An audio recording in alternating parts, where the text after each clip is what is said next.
अनुपम जी, जंतर मंतर के प्रोटेस्ट और छात्रों के आंदोलन पर आखिरकार भारत के विरोधी मुस्लिम देश क्यों एक हो गए हैं? क्यों छात्रों के इस आंदोलन पर ये मुस्लिम देश जो हैं भारत के लिए रहनुमा बन रहे हैं, इस आंदोलन के लिए सबसे बड़े मसीहा बन रहे हैं? वो बांग्लादेश जिसके खुद के खाने के लाले पड़ रहे हैं, लेकिन इस प्रोटेस्ट के लिए ट्रक के ट्रक खाना ऑनलाइन डिलीवर करा रहा है। वो मुस्लिम देश जो भारत को आंख दिखाते थे, जिनको नहीं पता है कि सुबह का नाश्ता कैसे होगा, शाम का खाना कैसे होगा, वो देश जो है कैसे भारत में 5 स्टार होटलों से डिलीवरी जंतर मंतर प्रोटेस्ट में पहुंचा रहे हैं। आखिरकार अनुपम जी, ये मुस्लिम देश जो हैं क्या चाहते हैं? जो पहले से ही भुखमरी से जूझ रहे थे, वो भारत के लिए इतना कुछ कर रहे हैं। क्या इसके पीछे सच में जो दिल्ली पुलिस एडवाइजरी जारी कर रही कि ये जो प्रोटेस्ट है इसे विदेशी ताकतों ने हाईजैक कर लिया है? पहले खालिस्तानी वामपंथी विदेशी ताकतें, विपक्षी पार्टियां इस छात्र आंदोलन को खराब कर चुकी हैं, लेकिन अब जो खबर आ रही है, अब ये जो रिपोर्ट आ रही है अनुपम जी, इसने सरकार की चिंताएं और बढ़ा दी हैं। क्या कहेंगे आखिरकार ये जो आंदोलन है, छात्रों का ये प्रोटेस्ट है, किस तरफ जा रहा है? क्या सरकार के खिलाफ कोई बड़ी साजिश रची जा रही है? क्या छात्रों के बहाने देश में कुछ बड़ा होने वाला है? और आखिरकार अनुपम जी, ये मुस्लिम देश ऐसा क्यों कर रहे हैं? संदीप, आपको पैटर्न समझना पड़ेगा। ये पैटर्न कौन सा फॉलो किया जा रहा है। मैं आपको कुछ बड़ी चीज़ें बताता हूँ। चूंकि आपने खाने से इसकी शुरुआत की है, तो मैं चाहता हूँ कि खाने से ही हम इसकी शुरुआत करें। क्या इससे पहले पूरी दुनिया में कहीं पर भी प्रोटेस्ट हुआ तो उसमें ऐसी चीज़ें कि उस देश से नहीं बल्कि बाहर देश से कुछ ऐसे एनोनिमस लोग हैं जो खाना भेज रहे हैं? क्या कभी ऐसा हुआ? दुनिया के इतिहास में किसी भी प्रोटेस्ट में ऐसा नहीं देखा गया। तो भारत में ये जो जेनजी के नाम पर या नीट क्वेश्चन पेपर लीक के नाम पर या स्टूडेंट्स के नाम पर जो प्रोटेस्ट चल रहा है, वो क्या है? आपने अभी तक बहुत सारी तस्वीरें देखी होंगी और मेरे ख्याल में आपने चलाई भी होंगी। उन तस्वीरों में दिख रहा था कि जब सरकारी गाड़ियां, पुलिस की गाड़ियां वैंडलाइज की जा रही थी, तोड़-फोड़ की जा रही थी, तो उस पे कितना एग्रेशन था। और बिल्कुल पैटर्न वही था जो बांग्लादेश में 2024 में लोगों ने देखा, 2025 में नेपाल में देखा और ठीक 2022 में श्रीलंका में लोगों ने देखा था, उसी पैटर्न के आधार पर। अब देखिए, होता ये है कि जो 15 से 25 साल के बीच का युवा होता है, वो किसी के कहने पर रुकता नहीं है। वो किसी को नेता अगर मान लेता है तो दिल से मानता है, और अगर नहीं मानता है और अगर वो अपने मन से किसी प्रोटेस्ट में या किसी भी रास्ते पर चल पड़ा, तो उसको फिर समझाना, और वो भी लाठी और डंडे के जोर पर, आसान नहीं होता। पुलिस से गलती हो गई कि लाठी और डंडे के जोर पर समझाने की कोशिश की गई, लेकिन उन युवाओं को ये बताया किसने कि ये पैटर्न फॉलो करो जो श्रीलंका, बांग्लादेश और नेपाल में हुआ है? वो बताया प्रोटेस्ट में बैठे कुछ लोग जो हाल ही में, मतलब इस प्रोटेस्ट के शुरू होने से 1 महीने पहले विदेश दौरे पर गए थे, और उन्होंने ऐसे तमाम संगठनों के साथ अपने कुछ कार्यक्रम रखे जो संगठन भारत के लिए बड़े विवादित रहे हैं। और मैंने आपको पहले भी बताया है कि ये संसद का सत्र जो इस वक्त मानसून सत्र चल रहा है, बहुत अहम है। अहम इस मायने में है क्योंकि इसमें बहुत सारे कानून आने थे, जिसमें डिलिमिटेशन यानी महिला आरक्षण बिल जो पिछली बार गिर चुका था, उसका भी नाम था, और इससे भी महत्वपूर्ण एफसीआरए का नाम था। एफसीआरए एक ऐसा कानून है जिसमें फॉरेन से आने वाली फंडिंग पर सरकार अब बहुत ज़्यादा गंभीरता से मॉनिटरिंग कर सकती है। अगर ये कानून आ गया तो इसमें संशोधन करना था सरकार को। तो कुल मिलाकर ये जो प्रोटेस्ट करने वाले लोग हैं, जो जेनजी को आगे कर रहे हैं, उनके पीछे जब आप देखेंगे तो आपको बहुत सारे एनजीओ नजर आएंगे। आपको बहुत सारे खुद को स्वयंसेवी संगठन कहने वाले लोग, समाज सेवी कहने वाले लोग, वो नजर आएंगे। अब जरा ये खाने पीने के पैटर्न को समझिए। सबसे पहले मैं आपको बता देता हूँ कहाँ कहाँ से खाना आ रहा है, और आप समझिए। अगर अभी तक आरोप क्या लगता आ रहा था कि भारत में डीस्टेबलाइजेशन आए, यानी सत्ता बदल जाए, कुर्सी पलट जाए, ये सबसे ज्यादा 2 देश चाहते हैं और 2 देशों की एजेंसियां चाहती हैं। अब मैं उन दोनों देशों के नाम भी बता देता हूं। एक तो है यूएस और दूसरा है ब्रिटेन, जिसकी खुफिया एजेंसी है MI6। अभी तक जो खबर आ रही थी उसके मुताबिक MI मणिपुर में जो हिंसा हुई थी उसमें भी इसी MI6 का हाथ था, और जो यहाँ पर हिंसा हुई यानी दिल्ली में जंतर मंतर पर जो हिंसा हुई 20 जुलाई और उसके बाद से, उसमें भी कहा जा रहा है कि MI6 का हाथ है। अब इसको प्रमाणित करने के लिए हमारे पास कुछ आंकड़े हैं, मैं चाहता हूं कि वो अपने दर्शकों को बता दूं। देखिए, अभी जो खाना आया है, जो प्रोटेस्ट में आ रहा है, उसमें सबसे ज्यादा जो डिलीवरी किए जा रहे हैं वो यूएस से आ रहे हैं। स्विगी और जोमेटो से जो सबसे ज्यादा ऑर्डर किए जा रहे हैं खाने को लेकर। अब देखिए, इतना खाना ऑर्डर किया जा रहा है कि सीजेपी को अपने सोशल मीडिया अकाउंट पर ये लिखना पड़ रहा है कि भाई बहुत खाना आ गया है, आप जो भी हैं खाना ऑर्डर कर रहे हैं प्लीज, खाना बर्बाद होगा, आप खाना ऑर्डर मत करिए। सबसे ज्यादा खाना वहां से भेजा जा रहा है। दूसरे नंबर पर जो देश, अच्छा एक और बात आपको मेंशन करना चाहेंगे, जो डिलीवरी एजेंट्स पहुंच रहे हैं वो खुद हैरान है कि भाई यूएस से ये जो खाना भेजने वाले लोग हैं ये कौन लोग हैं, उनके नाम उनका पता कुछ भी नहीं है, और ये भारतीय हैं कि ये भारत के बाहर रहने वाले लोग हैं, ये एनआरआई हैं, क्या है इसकी कोई जानकारी नहीं है।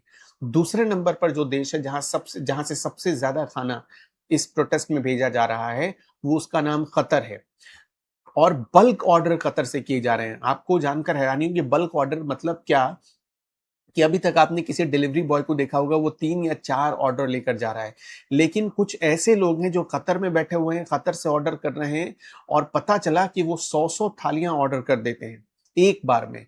तो इस तरह से एक मतलब कुछ अनजान लोग हैं जिनका कोई अता पता नहीं है, और वो इस पूरे स्टूडेंट प्रोटेस्ट को भटकाने के लिए, देखिए खाद पानी तो देना पड़ेगा स्टूडेंट्स। अब आपने देखा होगा एक एक पूरा पूरा सिस्टम समझिए, आप सिस्टम ऐसे समझिए कि हर दिन शाम में ही हिंसा और भीड़ क्यों बढ़ जाती है वहां पर, लोगों को पता है। देखिए दिल्ली में 6 या 7 बजे के बाद ऑफिस की छुट्टियां हो जाती हैं, कई दफ्तर बंद हो जाते हैं, कोचिंग संस्थान बंद हो जाते हैं।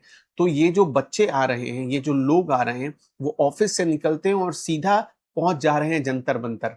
मैं खुद वहां जाकर देख कर आया हूं। जंतर मंतर जब ये लोग जा रहे हैं तो इनको वहां 2-3 तरह की सहूलियत मिल जा रही है। पहला क्या कि वहां पर खाना मिल जा रहा है, दूसरा क्या कि मनपसंद का खाना मिल जा रहा है, और तीसरा ये जो हुड़दंग हुल्लड़बाजी हो रही, एंटरटेनमेंट की भी बहुत व्यवस्था है वहां पर। वहां पर छोटे-छोटे ग्रुप्स हैं जो अपने आप में लगे हुए हैं। हालांकि जो जेनज़ी की यूनिकनेस है वो आपको वहां पर नजर आ जाएगी, लेकिन जो वहां पर जाने वाले लोग हैं ये समझ लीजिए कि वो भूखे लौटकर घर नहीं जाएंगे। इतना खाने का इंतजाम वहां कर दिया गया है। आपने देखा होगा कि मैं उनका नाम भूल रहा हूँ, एक मुस्लिम भाई हैं, सबसे ज्यादा उनके बारे में चर्चा हो रही है, और अचानक उनको सोशल मीडिया पर मसीहा बना दिया गया है। कहा जा रहा है कि भाई ये जो भाई हैं ये लोगों को मुफ्त में खाना और ठंडा पानी पिला रहे हैं। तो इस तरह का इंतजाम किया गया, मतलब पूरा शाहीन बाग में जो इंतजाम जो बंदोबस्त किया गया था वो किया गया है। अमेरिका नंबर 1 पर है खाना भेजने के मामले में, कतर नंबर 2 पर है, नंबर 3 पर है बांग्लादेश। अब ये बांग्लादेश से कौन भेज रहा है भाई, ये सबसे हैरान करने वाली बात है। देखिए भारत में स्थिरता आए, इससे 2 देशों को बहुत ज्यादा इस वक्त फायदा नजर आ रहा है। पहला बांग्लादेश और दूसरा पाकिस्तान। पाकिस्तान तो शुरू से ही चाहता था, जो बहुत इनोसेंट बन रहा है, लेकिन पाकिस्तान अब चूंकि पाकिस्तान से ऑर्डर हो नहीं सकता तो वो अपने कुछ ऐसे प्रॉक्सीज हैं उनके जरिए बांग्लादेश के रास्ते यानी बांग्लादेश से ऑर्डर करवा रहा है, और ये भी बल्क बल्क में ऑर्डर हो रहे हैं। दिलचस्प बात यह है कि जो बांग्लादेश से ऑर्डर हो रहे हैं उसमें भी कतर को मेंशन किया जा रहा है। तो ये बांग्लादेश कतर का कनेक्शन क्या है, क्या कहीं पाकिस्तान से इन दोनों का लिंक तो नहीं है खाना भेजने वालों का। जो चौथे नंबर पर देश है वो दुबई है। दुबई से मतलब बैठने वाले लोग, दुबई में बैठे हुए लोग 2-2 हजार प्लेट्स तक ऑर्डर कर चुके हैं। आपको जानकर हैरानी होगी संदीप, 2,000 प्लेट्स तक ऑर्डर कर चुके हैं। ये कई डिलीवरी रिपोर्ट्स में सामने आई हैं।